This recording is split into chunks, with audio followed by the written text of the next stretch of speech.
Welcome to Veer Mata Jijabai Bhosle Udyan Zoo, popularly called Jijamata Udyan or simply Rani Bagh.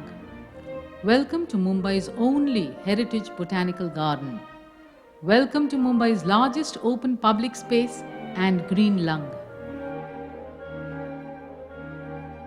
Welcome to the island city's largest agglomeration of trees with the widest species diversity.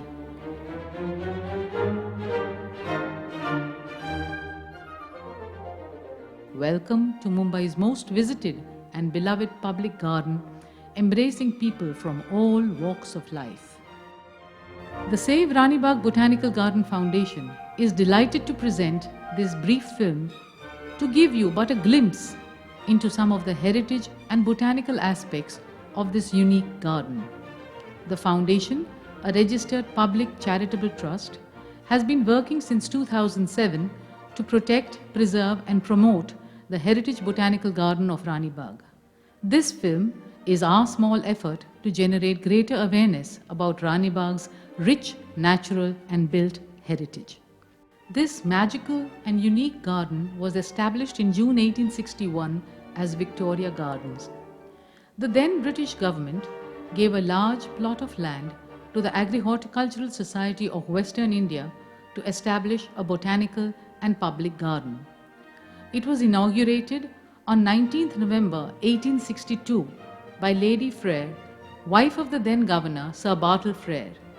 Victoria Gardens was the first grand project undertaken by the then administration. None of the great neo-Gothic and Indo-Saracenic edifices that Mumbai is famous for were built yet. The botanical garden was adorned with numerous imposing monuments and statues. The charming 67-foot-high Italianate clock tower, financed by Sir David Sassoon, was erected in 1864. The triumphal arch architectural screen, an elegant, graceful gateway through which visitors enter the arboreal paradise, was built in 1868. The Victoria and Albert Museum, later renamed Dr. Bhaudaji Lad Museum, completed in 1872, was funded through public subscription and built in the Palladian style of architecture.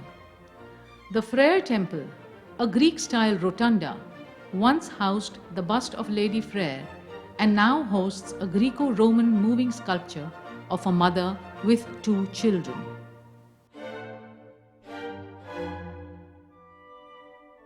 In 1890, 15 additional acres were added to introduce a small zoo, which added to the sheer pageantry of nature there. Even today, the botanical garden occupies 63% of the total area, and the small zoo segment occupies 18%. In 1969, Victoria Gardens was renamed Veer Mata Jijabai Bhosle Udyan, and in 1980, the word zoo was officially added to the name. But in the hearts and minds of citizens, it remained Rani Bagh, Queen of Gardens. As you step into the main campus through the triple archway, you are arrested by the exquisite beauty of the botanical garden, which has a Grade 2B heritage rating under the government's heritage regulations. The Heritage Botanical Garden is home to an astounding 4,131 trees of 256 species belonging to 54 botanical families. Rani Bagh has served as a living laboratory for students of botany since 1861 to the present day. The huge agglomeration of trees and species diversity supports a vibrant ecosystem as it provides nectar and fruit throughout the year. Small mammals like flying foxes and mongooses abound. We have recorded over 40 species of birds and 45 species of butterflies here. As green areas shrink in the city, more and more birds flock here. This intriguing green wooden crisscross fairy tale palace-like structure is a woodland conservatory meant for shade-loving plants. It is designed on the lines of Decimus Burton's Palm House in the Royal Botanic Gardens cube. A symmetrical composition, the main supporting framework of steel is covered with latticed woodwork topped by a large cathedral-like dome. As you enter through the triple archway, you are arrested by the sight of this massive African baobab or Adansonia digitata, a deciduous giant known for its amazing girth. It is also known as the monkey bread tree as its fruit is relished by monkeys in its native land. Large white night-blooming flowers are pollinated by fruit bats which are abundantly found here. This phenomenal and graceful evergreen whitewood or cajuput or Melaleuca leucadendra, native to Australia, is 120 years old.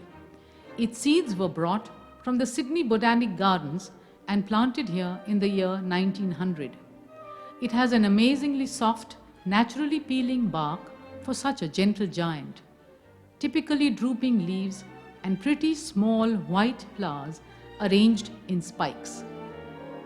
From South America comes the popular cannonball tree or Corupita guinensis, which has a festive skirt of pink to crimson fragrant flowers borne directly on its trunk. It is also called Kailashpati because of the hood-shaped bundle of stamens that resembles a cobra's head.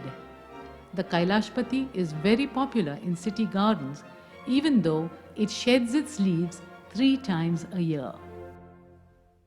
The slow-growing evergreen Lignum vitae, meaning tree of life in its native Caribbean islands, or Guaiacum officinale, is hard to find in Mumbai, yet Rani Bagh has a whole avenue. It blooms twice a year with bunches of flowers of various shades of blue.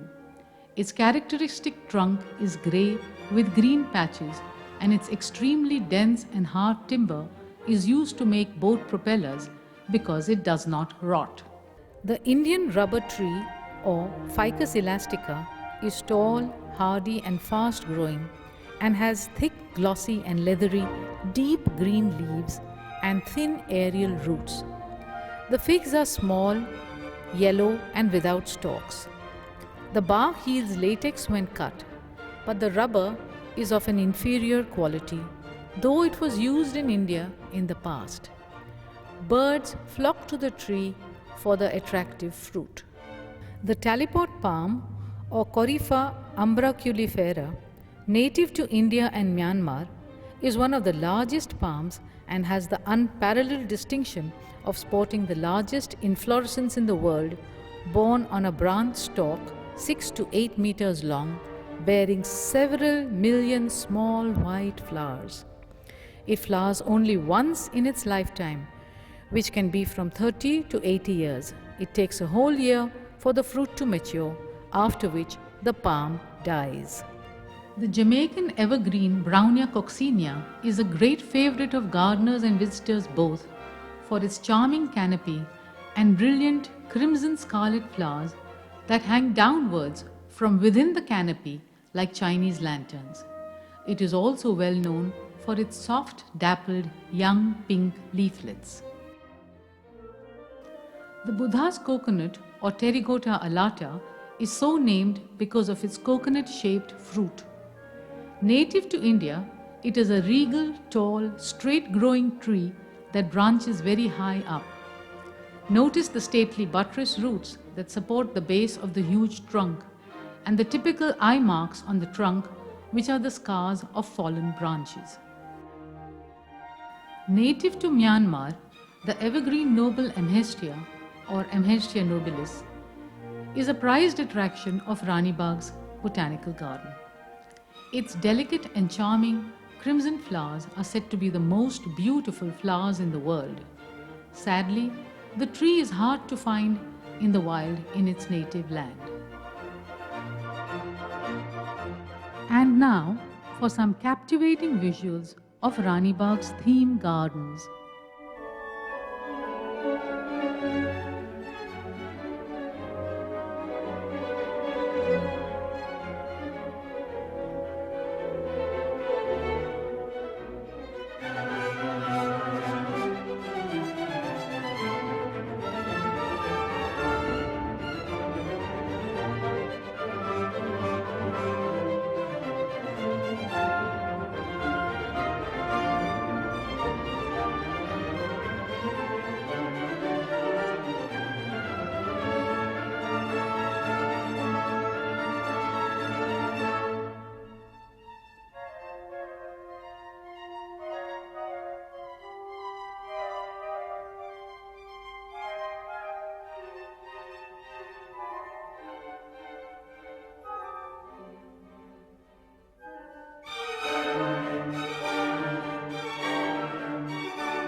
We, the citizens of this city, are happy and proud that we have this 159-year-old magnificent botanical garden of Rani Bagh, with its astonishing tree cover and biodiversity that offers us respite from the noisy, crowded city with high levels of pollution.